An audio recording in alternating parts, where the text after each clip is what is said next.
Hello and welcome to another Travel Risk Management Health, Safety and Security Advisory Tip. My name's Tony Ridley, Editor-in-Chief at TravelRiskManagementSolutions.com.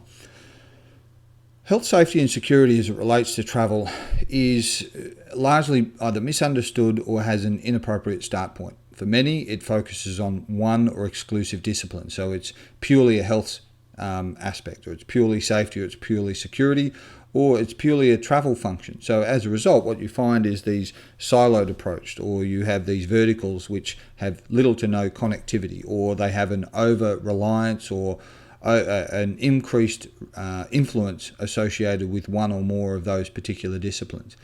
The reality is, in order to have a functioning and efficient and certainly applicable travel risk management system, is to ensure that no one of those disciplines, unless it's required, and what I mean by that is that unless you have a particular vulnerability or a short-term objective to increase that particular vertical, then by all means there should be an increased focus. But it should be a process that standardizes and equalizes all of those elements and has an inclusive, collaborative process to make sure that you've addressed all of those various aspects.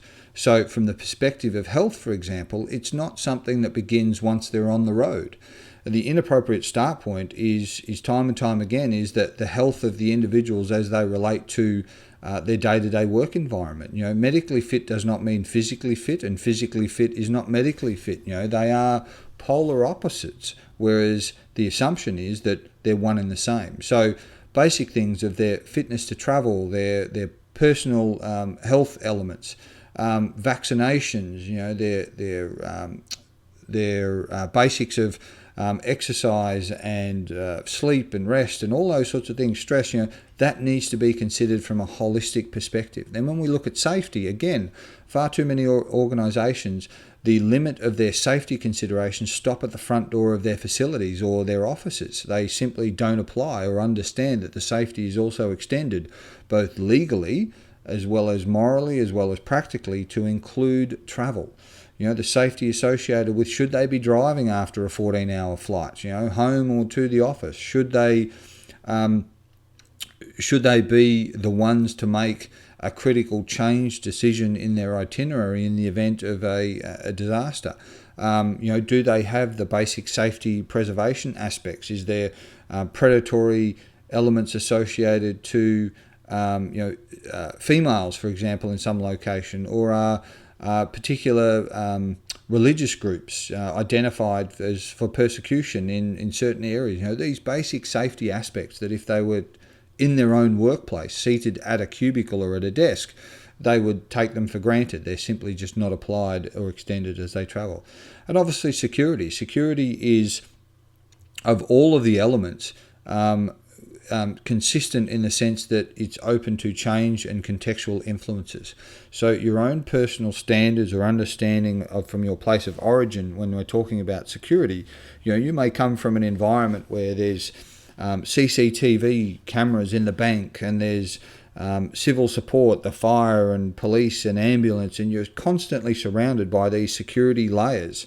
Your credit card details are protected and all these sorts of things. But when you travel, those variables are exactly that.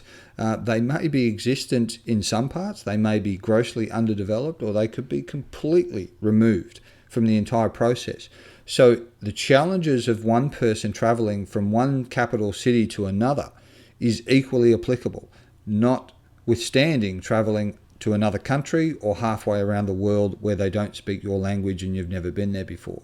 So health, safety and security, in order to be appropriately applied, needs to have both its separate disciplines as well as keeping pace with each of the particular variables, unless there is short to medium term project requirements to focus extensively on one particular area. But overall, all elements should be considered, and it should not just be purely security, purely safety, purely health, or even purely travel, because unfortunately those are the mechanisms that have led to both the focus and the failing of travel risk management strategies to date, is an overemphasis on one particular area, or simply an incorrect start point to say, well, the problem doesn't begin until they arrive in country, therefore that's where our planning and consideration commences.